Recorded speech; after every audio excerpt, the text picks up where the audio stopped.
We talk about deconstruction a lot from a theological perspective, for some of us from a political perspective, but not very often do we talk about it from an emotional well-being perspective, how it impacts us in our mental health and our work on our humanness as a human being. That's why I really appreciate the conversation we're going to have today with a man who is not only a pastor, but a therapist. Dr. Mark Karris is our guest today, and he's going to talk about the emotional impact of deconstruction and dealing with that. And before we get to that conversation, let me remind you that podcasts like this that I'm able to do for free to offer to everybody are funded by the subscriptions that you do on my website at pastor-paul.com. Would you go to pastor-paul.com and consider being part of helping us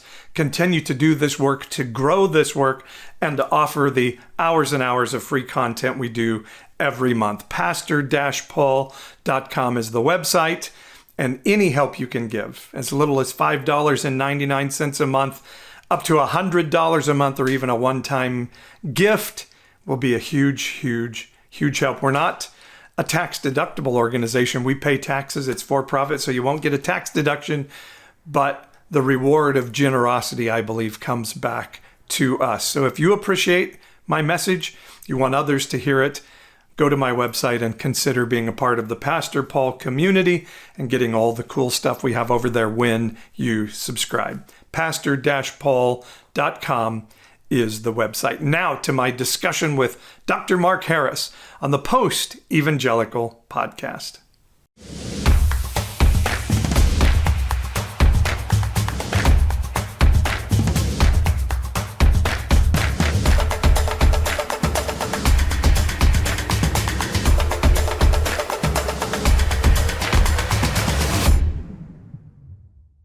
Let me introduce Mark Karris and bring him in to join us. Dr. Mark Karris is a licensed therapist in San Diego, California. He's an ordained pastor, author of several books, including the one I just mentioned, Religious Refugees, Deconstructing Towards Spiritual and Emotional Health. Mark, good talking to you. San Diego, good place to suffer for the Lord, huh? Oh, my goodness. Yeah, I'm from New York originally, and yeah, there's no going back after being here, for sure.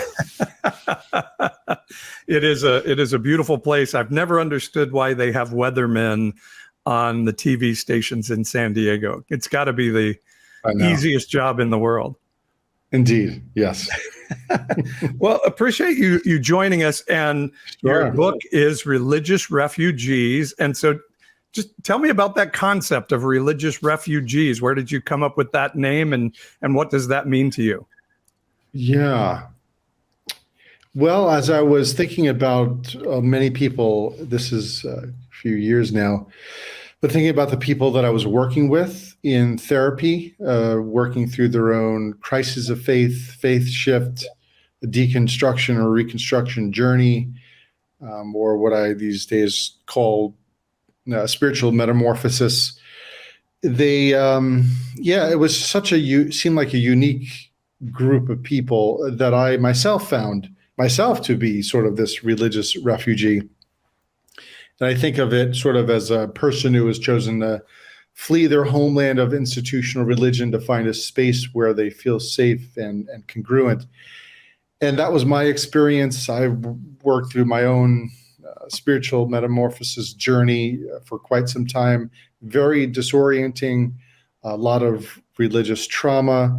Then it gets into adverse religious experiences and religious disorientation. I differentiate the three, and that could be helpful for a little bit down the road. But yeah, just a passion to want to help people and just to see a particular area of suffering and, Lord, send me kind of thing. And it's been a beautiful journey ever since. So it sounds sort of like the Abraham journey of the Bible, of like, leave the land of your father and go someplace where you don't know where you're going. Is that sort of the concept? Yes, although it's so disorienting because people, they don't know whether where God is in the midst of it. All they know is they can't stay where they are, and they find this sort of cognitive dissonance. Just they can't push the thoughts down anymore. That this policy doesn't seem right. This proposition, really, God sort of hell for eternity, like 100,000 million trillion, gazillion, like, wow, that's a long time. Divine violence, I'm not sure. Really, is that was really God in the Bible, and that was Jesus? Because you say Jesus is fully God, and so that must have been Jesus to kill the Egyptian babies and flood the planets, and because I'm so angry and I have this wrath. And so a lot of people and the politics are a part of it too. For some people, I see these politicians, and my family is very Christian and my church is Christian, but I'm like, I don't see how they're in line with the values of who I see from Jesus. So a lot of disorientation. I can't push it down anymore. At that point, it's not even a choice. It's my soul is getting sick, and the choice to leave or stay then becomes a choice. But it's a seed that just is there, and it blossoms no matter what we do or say. So it sounds like, I mean, are those kind of the common threads of a vengeful, angry, mean God sort of becomes discomforting for us? Or in this day and age, and certainly it was a final straw for my household, the politics of sort of that right-wing Republican slant. Are those kind of the common threads you see, not only as a pastor, but as a therapist looking at this? Yeah, I think this was sort of coming from the research part of me. What does the research say? And so there's a lot of qualitative research. I know Josh Packard, Dave Kinnaman, and various others doing research on, hey, why are these people leaving? Like, what's going on? And so in the book, I do sort of flesh out some kind of putting the qualitative research together and coming up with some themes, and politics and bureaucracy was definitely part of it. And that gets very complex. People, whether they were divorced or gay or too young or too old and not attractive enough, not articulate enough, not white enough, somehow they're the in, even within the church, there's the in group and there's the out group. I don't particularly fit that category for many reasons. And so that could be some of the nature of the politics. For some, it was sort of the what I call clone war syndrome. And that was, some of the churches, this was my church, the Pentecostal church, like they were in perpetual war with the culture. And not just the culture, but the church down the street. And there was this, sort of business of creating clones, and where there was no messy dialogue and discussion and different encounters with people of different theologies and ways of seeing God. And it was just, we're the in group, you're the out group. We're going to literally, like, we're going to heaven. Well, I think we are. Yes, we are. It was very confusing in the Pentecostal. I was trying to get saved every week at the altar call. But yeah, everyone else is going to hell, particularly in my tradition. If you weren't baptized in Jesus' name only, and if you believed in the Trinity, you would be going to hell as well. Isn't that funny? I grew up in the Assemblies of God. My wife grew up Baptist. We both grew up thinking the other, with beliefs almost exactly the same, but always believing the others were probably going to hell. We didn't like overtly say they were going to hell, but that once saved, always saved thing kind of put you iffy as whether God was going to bring you in or not. Yeah, it sounds like the fruit of healthy spirituality to me. Exclusion, fear-based, who's in, who's out. Yeah, worrying about your salvation, their salvation. Yeah, it's there's a sadness to that. And you mentioned religious trauma, and again, I point out to people you're a therapist. I mean, is that really a thing? I think it's something I experienced growing up, but I wasn't ever sure if it was truly a thing or just something we sort of point to. How do you define Yeah, religious trauma, and is it really a thing? right. It's definitely a thing. Um, there's sort of psychological terms are sort of in vogue. So everybody trauma this, and you're a narcissist, and oh, you're a codependent, and you're abusive, you're gaslighting me. So a lot of people throwing terms out. Sometimes they can lose its sting. Well, it does sting, but it loses its value in some sense. Right. But yeah, there's definitely religious trauma. And there are several organizations that are trying to work together to come up with standard definitions, trying to advocate that it becomes included in psychological texts like the DSM, but taking it very seriously because of the impact that we're seeing on people. And so we're dealing with trauma. Invariably, we're dealing with, well, there should be some people exhibiting PTSD type of symptoms. And so religious trauma, there's PTSD and complex PTSD.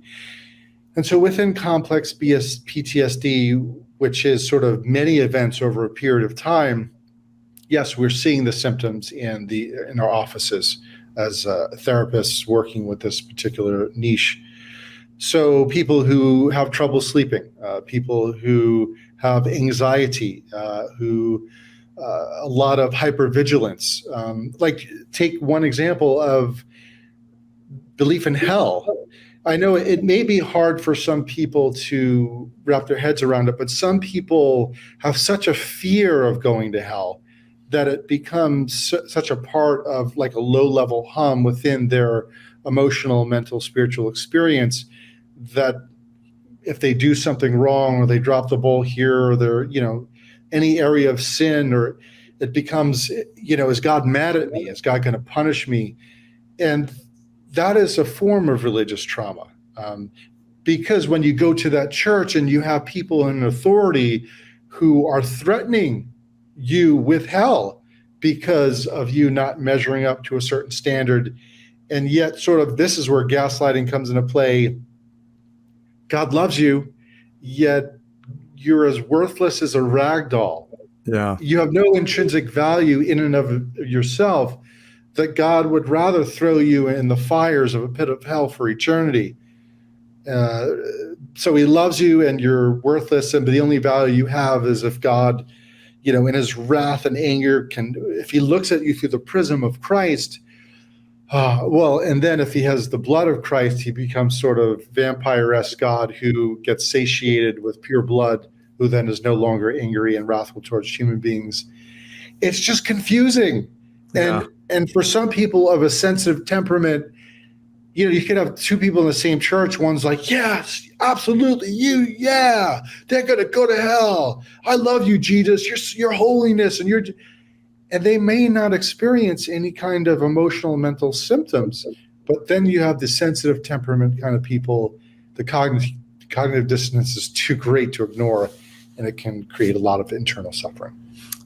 Yeah. What does that do to us as human beings? And particularly where I grew up with the left behind, the rapture, the any second Jesus could come. And if you were in a theater, you would be left behind, and now you're going to have to get 666 on your forehead and get beheaded. And we were taught this at very young ages, and you're going to have to not deny Christ and be willing to be shot.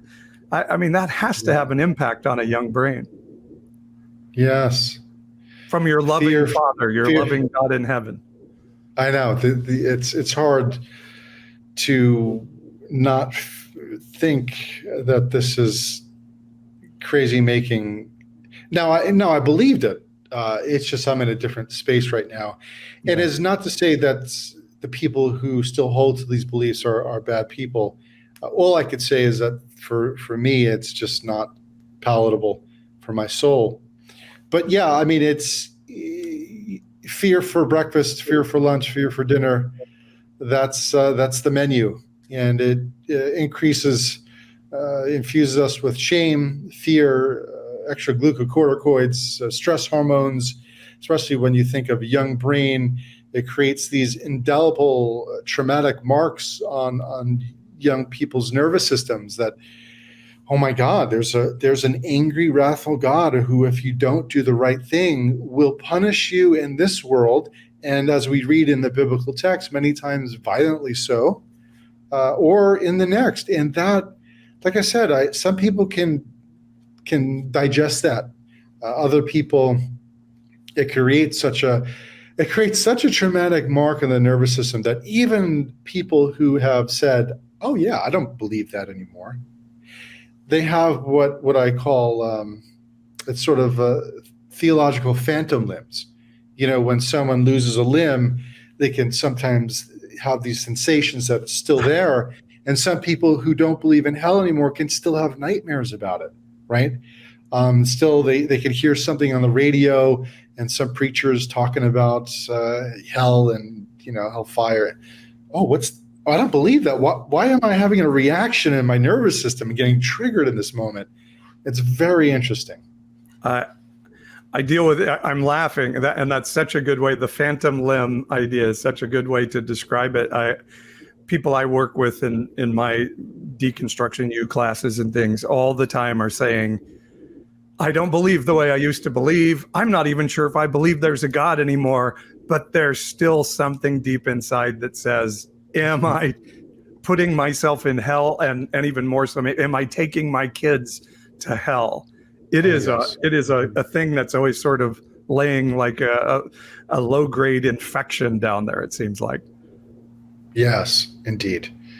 It's, theology matters, beliefs matter, and many people who love God and love Jesus, just find it intolerable. I always try to look through a lens of compassion. I mean, most of the people, they're just believing what was taught to them.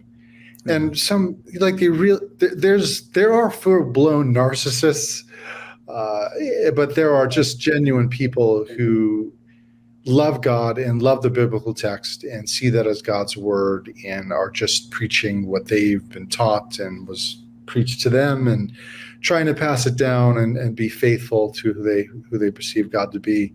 So I have a lot of compassion for people in that place. It's great people, good people. Well, and here's my thing for those people, and you can tell me what you think of that. If we are creating trauma in people, to use that highly used word as you mentioned, yeah, we ought to make darn sure we're right, shouldn't we? Because I feel like most of the time I deal with this with sort of Christian people who are still in that space, not deconstructing, like they can't even hear another viewpoint. It has to be true. And to me, just there ought to be a basic, we need to look at this every once in a while and say, hey, we're really hurting people. We better make sure this is true. And I don't feel like I know I didn't when I was in the middle of it, stop and ask myself enough, is this really true? Because I guess I was always sort of aware there was a dissonance in our belief, but I was kind of like, yeah, but we're so good, it's okay.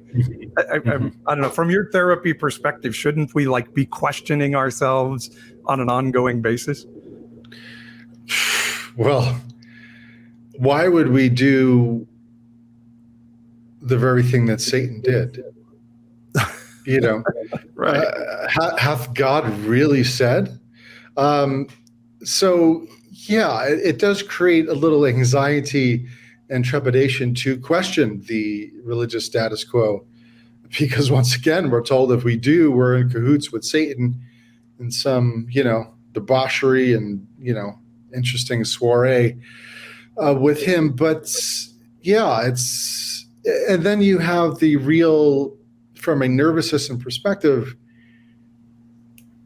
this gets into evolutionary psychology where, in the olden days with tribes, there was a reason why you had to maintain homogenous beliefs. It united the tribes, right? It was really important to have a sort of a cohesiveness with the narratives. You couldn't go wandering. If you wandered off, you'd be dead. So a very tight-knit, this is the rules of the game, this is our beliefs, this is the myths and metaphors and religious practices and propositions. So that all became important. So if people did stray, they could either be killed or the tribe would kill them. So we learned from an evolutionary perspective to not stray from the tribe. And even if you got kicked out, I mean, it's what Jacques Pangsep calls sort of primal panic. The social rejection is in the same region of the brain as physical pain. So it's very real. It's very real. And the notion that we can get rejected by our tribe leaves us in sort of in a nervous system level, I could die. It's sort of this, maybe not logically if you ask them like, oh, they're just going to die tomorrow. But emotionally, it feels like they can get in serious trouble and experiences of rejection, with eternal rejection being one of the most serious.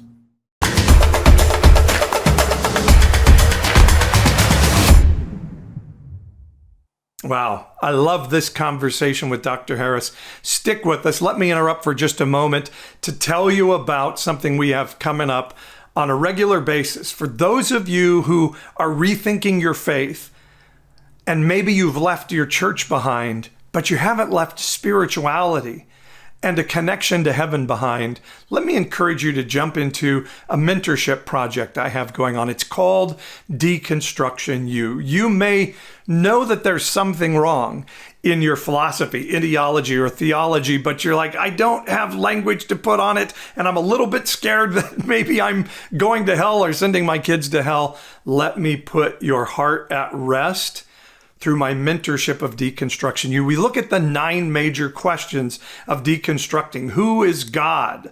Who are they and who am I in my identity with them? How do I look at the Bible in a post-evangelical context? And what is sin and what is hell? And how do I determine where my beliefs are? I won't tell you what to believe, but I'll tell you how to walk through a journey to get to your beliefs and to get to truth, and I'll walk that journey with you. One-on-ones with me, online study guides, and cohort meetings with others walking through a journey just like you in community. It is amazing, it's cost-effective, and it's how I afford to continue to do my work in this ministry. So if you love my message and want people to enjoy it as well, this is how you do it, by jumping in on my mentorships and subscriptions. So go to my website, pastor-paul.com, and click on the Deconstruction, Reconstruction U tab and see what I have to offer in walking alongside as a paraclete, the other name for a Holy Spirit. We can be paracletes walking alongside each other through my mentorship in Deconstruction U. Would you consider it? pastor-paul.com is the website. Check it out today. Now, back to this amazing discussion with Dr. Mark Harris about the emotional well-being of deconstruction. Yeah, so that's a scary thing. Our guest, by the way, is Dr. Mark Karris. He's a licensed therapist in San Diego, ordained pastor, and has a book out called Religious Refugees: Deconstructing Towards Spiritual and Emotional Healing. So I hear that part of emotional healing in there. And in this discussion of deconstruction, I know people who are very angry, feel like they were lied to by their church. I hear your compassion, but is there sort of a process of, are you allowed to have anger at your old church and your old religion as part of an emotional healing process as you're rethinking this? Paul, you damn straight. Shoot, I'm from New York. You better get in touch with that anger. In the book, I talk about one station. As far as stages, I use the word stations that people can travel to on the journey. But yeah, Angstville is one of those stations. You know, there's actually a research study on heartbreak and breaking up after, in a romantic relationship. And it's shown that people who feel angry towards the other person and split them all bad, actually helps the healing process and helps them heal quicker. So I thought that was interesting. But in this context, anger is really important. We want to normalize it. We want to validate it. It's an important part of the process. Where people can get stuck is forcing their own timelines on people, because some people can stay there a little longer than we might prefer. At the end of the day, remaining there for too long probably is not healthy. They've done some research on, let's say cynicism and anger, of course, and it does become toxic. Root to of your bitterness, body. we always hear about. It's going to be a bitter root. Yeah, and I could say that spiritual writer may tap into something very important, and that if we leave this stuff in our psyches too long, the negative energy that is in there and the energy it takes for it to just stay there, as opposed to really choosing to deal and then feel and then reveal to another so you can heal, it's very costly. So to go back to anger, very important. Want to normalize it. Why wouldn't we be angry? Look at the things we were taught.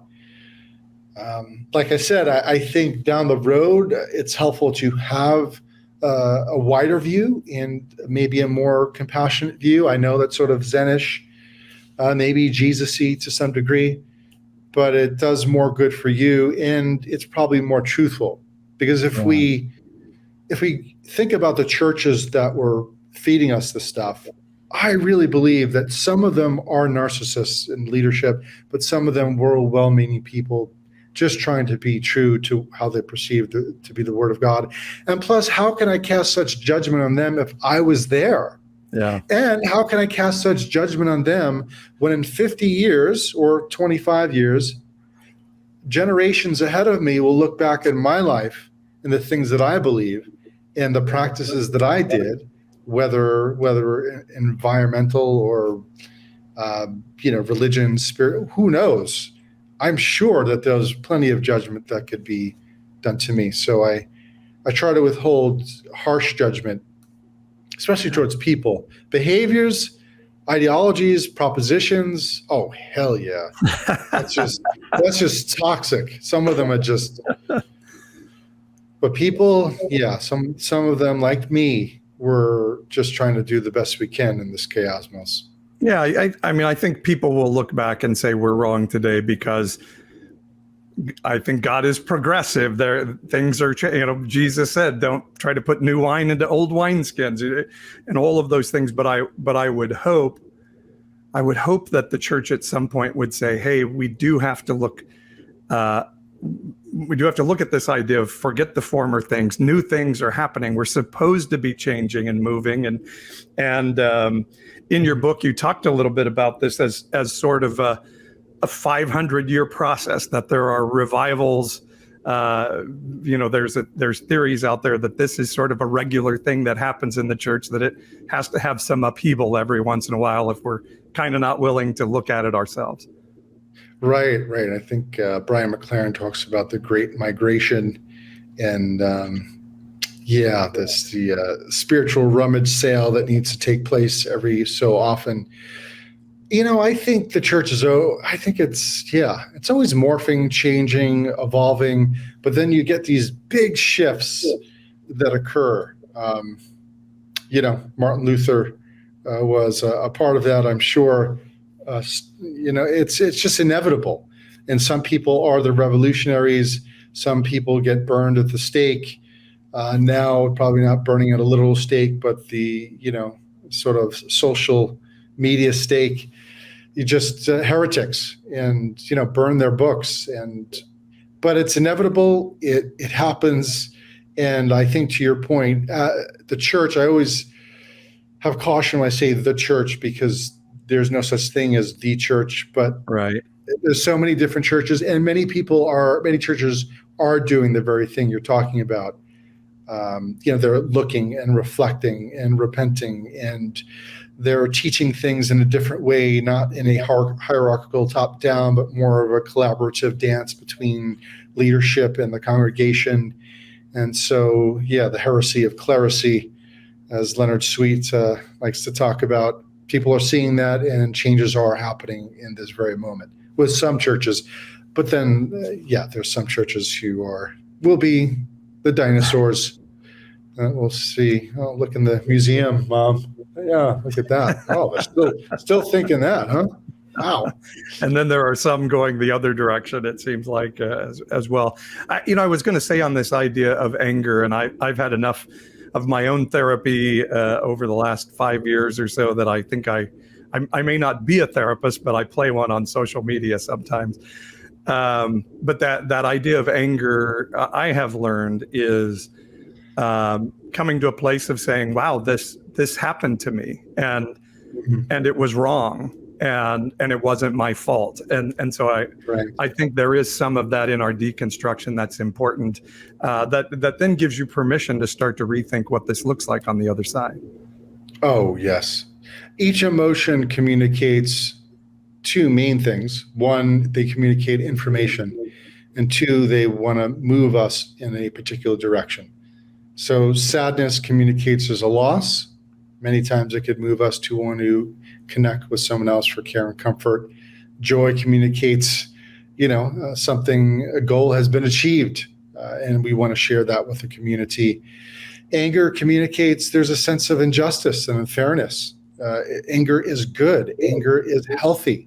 We need to befriend our anger. We need to listen to our anger, because that is going to point us into a direction that's congruent with our soul. And so we should feel anger at the injustice that we see within and without, for sure. Jesus seemed to get ticked off every once in a while at some religious guys. so it must be okay. Now, I'm sorry I haven't been able to finish your whole book yet, but I heard you talk about sort of three different ideas of ways that people are approaching this. I think one, I can't even read my own writing here now.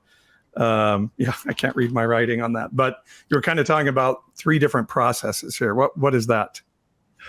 I think it's in the beginning I was talking about, sometimes it's helpful to delineate between the different kinds of religious hurts that we have. Okay. Because we have a religion, so let's put it on the table. There's adverse religious experiences, and there's what I would call, in the book I call disorientation, religious disorientation, and then there's religious trauma. I'm still working this out myself, but I think adverse religious experiences would just point to the fact that there are some people who can experience hurtful events in church, form of social rejection, proposition that was just not palatable, that they kind of got angry at, they realized they believed in and moved in a different direction, but they wouldn't necessarily be traumatized by it. There's no lasting emotional, mental, somatic effects of that experience. It's just an adverse religious experience. So not everyone who's experienced, adverse religious experiences religious trauma. That's the point there. I just think it's helpful. And then I think there's what I like to call religious disorientation growth syndrome. There's some pushback in the academic communities about the word syndrome. But the point I was just making is that there are some symptoms that I see, and we're seeing in the office, that I just wanted to package together and say, like, this is real. Like, I'm starting to see this cluster of symptoms, and whether it was one doubting or denying one's religious beliefs that were once held as true, or two, subtle or intense anxiety about a person's relationship with God. Three, increase of painful emotions such as anger, loneliness, shame, guilt, sadness, despair. Four, isolation and criticism, whether feared or realized. In other words, whether they really experienced that or they feared that from members in their own family or religious community. And sort of this existential angst concerning a person's future. Like, who am I now? What do I believe? What do I want? What makes me happy? I was, I had the baby bottle of the church just giving me the milk and the nutrients. They were telling me who I was and what I could do or what I should do or what I shouldn't do. And now I'm sort of disentangled from that. And that's sort of this existential crisis that can happen. I differentiate that between that and religious trauma because it's sort of this season that people can find themselves in. And sometimes it's short-lived, maybe 3 months, maybe 6 months, where it feels really intense. But then they work through it to paradoxically find a lot of growth and spiritual metamorphosis on the other end. I just like to differentiate that from religious trauma because religious trauma, I think it has more indelible marks on the nervous system where people struggle sleeping and they have panic attacks.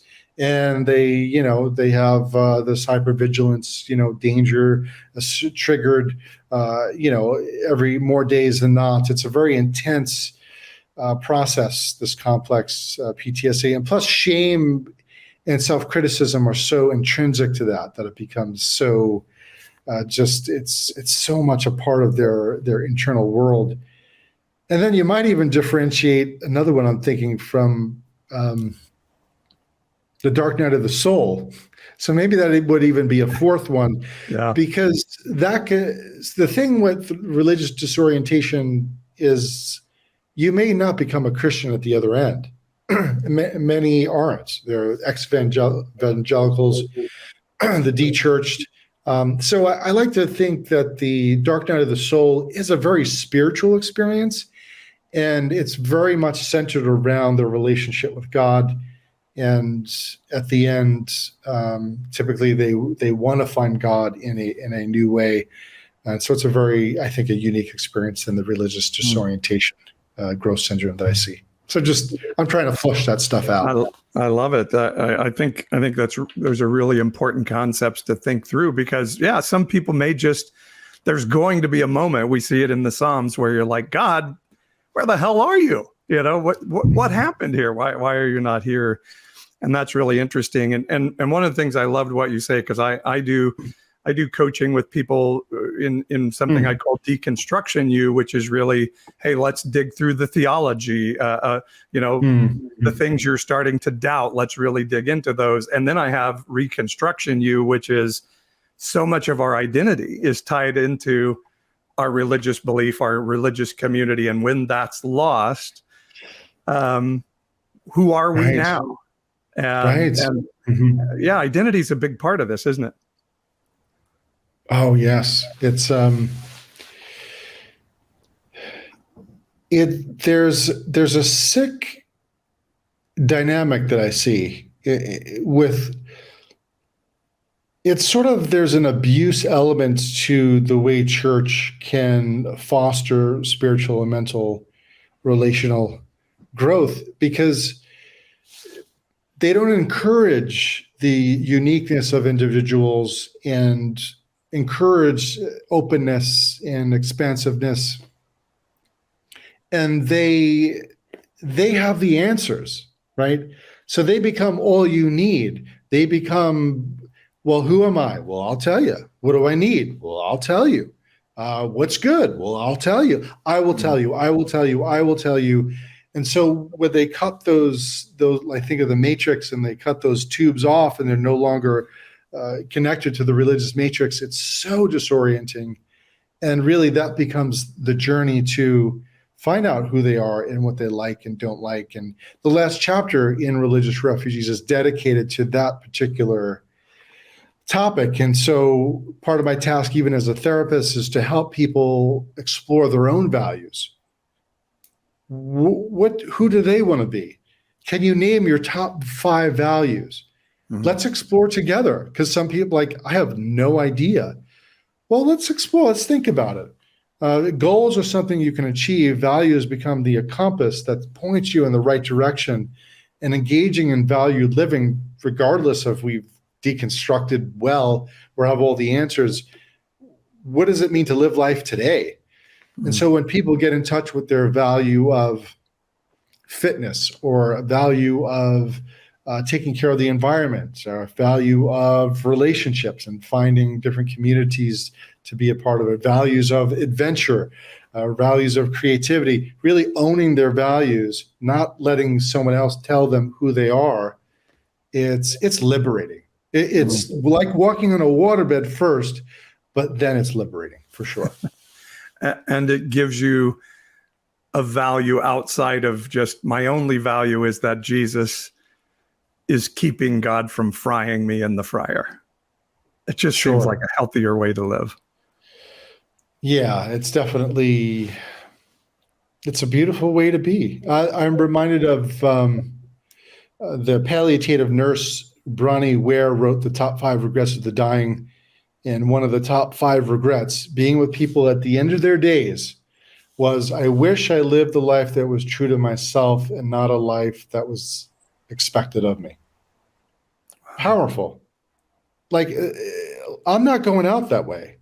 And I've lost friends, I've lost speaking engagements, and, no longer able to preach in certain churches. And family members, it's very, I can't play the game. I wish no one any harm. I do not relish in being called a heretic. I'm just trying to be me. My puny brain, I'm trying to make sense of it all too. I don't have all the answers, but I know that's not it, at least for me. And so I need to live a life that's true to myself. And it's a beautiful way to live and breathe in this world.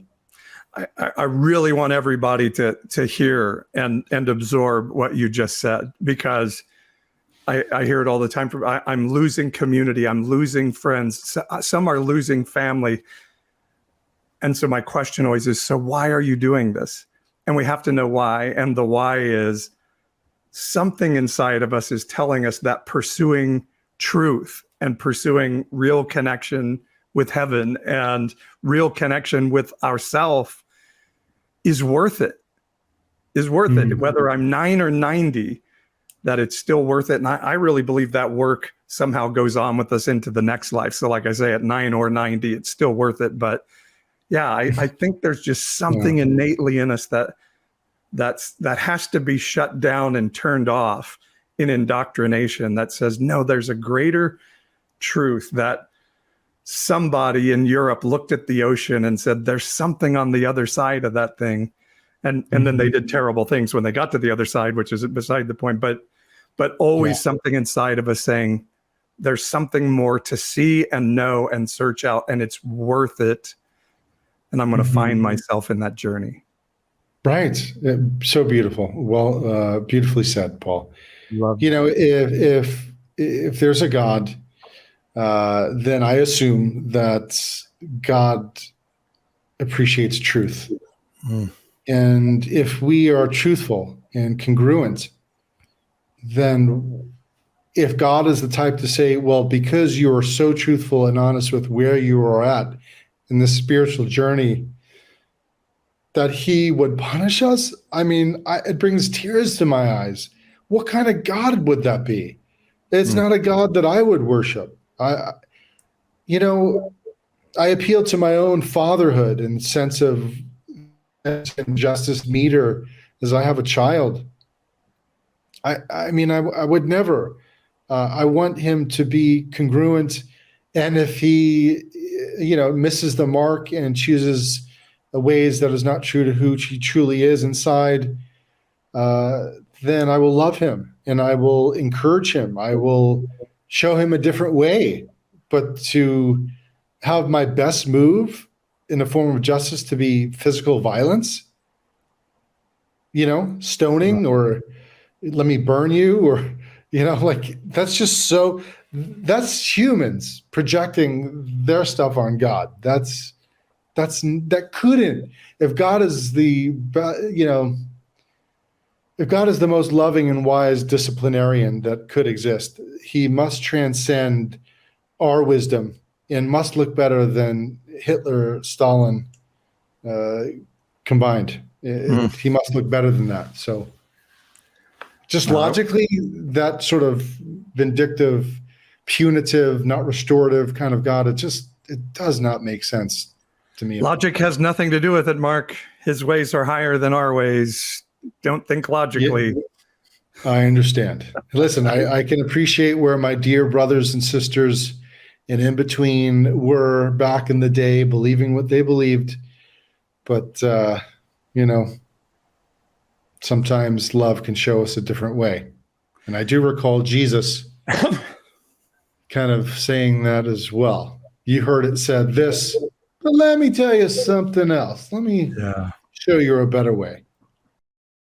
Love that conversation with Mark Karris. Now, we have a part 2 to this podcast coming up. For those of you who are a subscriber on my website at pastor-paul.com, you can go find the link to that part 2 right now and start listening to it right away. For those of you who are not subscribers at the website, that will be dropped in 2 weeks and be available for you on my YouTube channel and on all the major podcast outlets. So don't forget, pastor-paul.com. You can sign up as a subscriber and hear part 2 as well right now, where we talk to Dr. Mark Karris about how to pray and something he calls conspiring prayer. If you're a subscriber, you can listen right now. If you're not a subscriber, you can catch that in a couple of weeks. Hope you are having an amazing day. And remember, God is not mad at you. I'm Pastor Paul. Thanks for hanging with us on the Post Evangelical Podcast.